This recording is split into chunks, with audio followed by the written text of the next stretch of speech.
Vamos a hacer un ejercicio de multifrecuencia. En este caso el enunciado dice del siguiente circuito eléctrico determinar la corriente eficaz, el voltaje eficaz, la corriente instantánea y la potencia media en la rama formada por la resistencia de 10 ohms y el capacitor de 40 micros. Tenemos el ejercicio y aquí nos está indicando dónde tenemos que calcular cada variable. En este caso aquí se va a calcular la corriente eficaz, en esta rama la corriente instantánea, en el capacitor nada más, porque la flecha solo abarca el capacitor, el voltaje eficaz, y la potencia media se tiene que calcular entre estos dos elementos. Nos dan la función, que es una función periódica, que entonces en este caso esta función periódica tiene simetría par, entonces tiene términos constantes y términos coseno. Calculando esos términos tenemos que a su índice 0 va a ser igual a I sobre 2, en donde I es el valor de la corriente, que es 15. A su índice n es igual a 2i sobre pi cuadrada por n cuadrada. Todo ello multiplica a 1 menos coseno a la n pi. Y entonces hay que sustituir los valores de n para poder encontrar la serie de Fourier. Ya les mencioné que vamos a trabajar básicamente con la cantidad de términos que nos proporcione un valor del 10% o menor al 10% de, en este caso, de 15, es decir, que el 10% sería 1.5, el valor en el cual tendríamos que detenernos en la serie de Fourier. Entonces, al calcular la serie de Fourier sustituyendo valores de n para poder obtener los términos, tenemos que el término independiente, el término constante es 7.5 más los términos, en este caso coseno, va a quedar 6.07927 coseno de omega t más 0.67547 coseno de 3 omega t.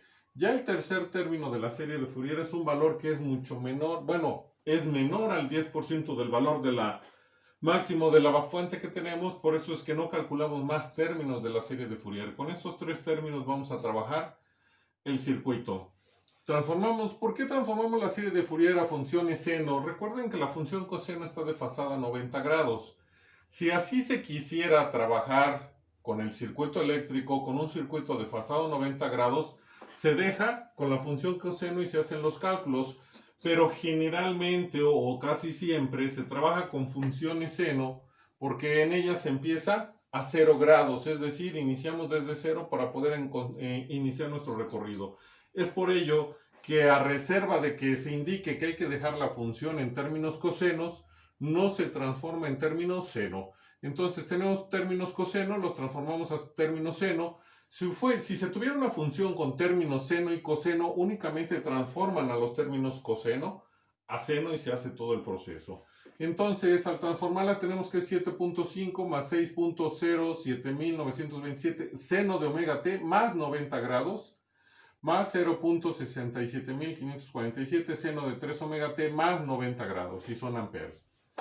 Como ya tenemos la serie de Fourier transformada en términos cosenos, ya podemos hacer los cálculos de cada una de las variables que requerimos para obtener los resultados que nos pide el ejercicio. Entonces lo que vamos a hacer es, recuerden que en todos los circuitos multifrecuencia se va a trabajar empleando siempre el teorema de superposición. En este caso, mi serie de Fourier tiene 1, 2, 3 términos. Significa que vamos a hacer 3 cálculos de cada una de las variables que requerimos para poder resolver el ejercicio. Entonces, primero vamos con el término constante y establecemos que si mi fuente de corriente vale 7.5 amperes, ya sabemos que es de corriente alterna, puesto que no tiene ningún término seno o coseno multiplicando por ese coeficiente. Entonces, I es igual a 7.5 amperes. Y hay que recordar que siempre que se trabaja corriente directa, el capacitor se comporta como un circuito abierto y la bobina como un cortocircuito. Escribimos el circuito original bajo ese criterio. Donde teníamos una bobina, va a haber un cortocircuito, un capacitor, un circuito abierto, una bobina, cortocircuito, una bobina, un cortocircuito, un capacitor, un circuito abierto. De acuerdo a lo que nos está solicitando que se calcule el enunciado, bueno, aquí vamos a calcular la corriente que ya está establecida. Recuerden que siempre lleva su índice 0 cuando estamos trabajando con el término constante.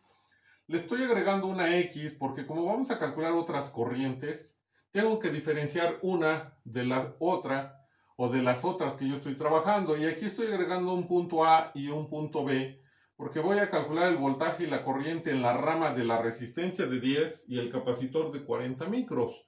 Como estos dos elementos tienen un voltaje y una corriente específico, por eso le estoy llamando el punto A y el punto B para hacer ese cálculo. Que podría realizar otros procedimientos, pero como necesito otras variables, ahorita vamos a ver las diferentes formas en que se puede trabajar. Vamos a hacer dos procedimientos distintos ya que tenemos dos fuentes de corriente alterna cuando lleguemos a ese punto. Entonces, tenemos el circuito abierto. Se puede ver en el circuito que al estar este circuito abierto, pues tenemos una trayectoria abierta y la única trayectoria cerrada son las de estos 4 elementos, es decir, la resistencia de 8, la fuente de corriente de 7.5, la resistencia de 7 y la resistencia de 20. Este elemento está en un circuito abierto y es como si no estuviera conectado. Únicamente tengo esta trayectoria cerrada, que sería mi malla. Tengo un circuito abierto, este elemento es como si no estuviera conectado.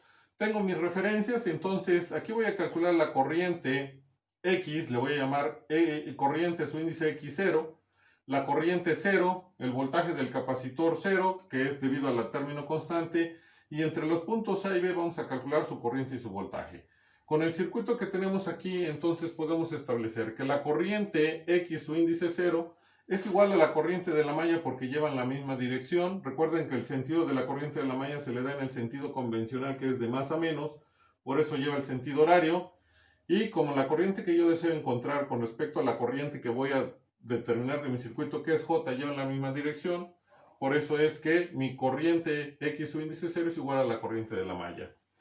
La corriente entre los puntos A y B, al existir un circuito abierto entre estos dos elementos, en esta trayectoria de A hacia B, ya no tenemos corriente. Recuerden que la corriente solo circula por trayectorias cerradas. Es por ello que la corriente entre los puntos A y B que nos proporciona el término constante es igual a 0.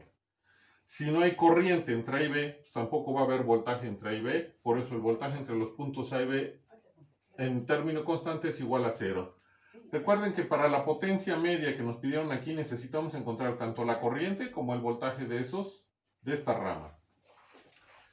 La corriente 0, su índice 0, que es la que tenemos aquí, lleva la misma dirección que la corriente de la malla J, y como van en la misma dirección, por eso dejamos que la corriente y su índice 0 es igual a la corriente de la malla. Y el voltaje del capacitor, que es el que hay de aquí a acá, esta flecha nos indica que hay que empezar aquí, hacer el recorrido en este punto, iniciando en este punto, a través del circuito, para llegar a este punto. Por aquí en medio no hay nada, no lo puedo hacer aquí en medio. Tengo que empezar en este punto. La flecha me indica que empiezo aquí, hago mi recorrido por el circuito hasta llegar al otro punto. Y haciendo el recorrido pasamos por la resistencia de 9, que al estar en un circuito abierto no tiene corriente, y si no tiene corriente tampoco va a tener voltaje, por eso no la consideramos. Continuamos con el recorrido y ahora vamos a circular a través de la resistencia de 20, que está en una trayectoria cerrada, y es por ello que esa resistencia sí tiene voltaje, y ya llegamos al otro punto. ¿Cómo obtenemos el voltaje de esta resistencia? Pues es la resistencia por su corriente, que en este caso es la corriente de la malla. La caída de tensión que yo quiero calcular con respecto a la corriente de la malla lleva en la misma dirección, por eso el voltaje se queda positivo. Como todos los elementos que están conectados en serie, y al mismo tiempo tenemos una fuente de corriente, pues la corriente de la malla nos las proporciona esta fuente. Recuerden que en elemento serie la corriente es la misma, y como tenemos una fuente de corriente, pues ya tenemos la corriente de la malla, que es igual a 7.5.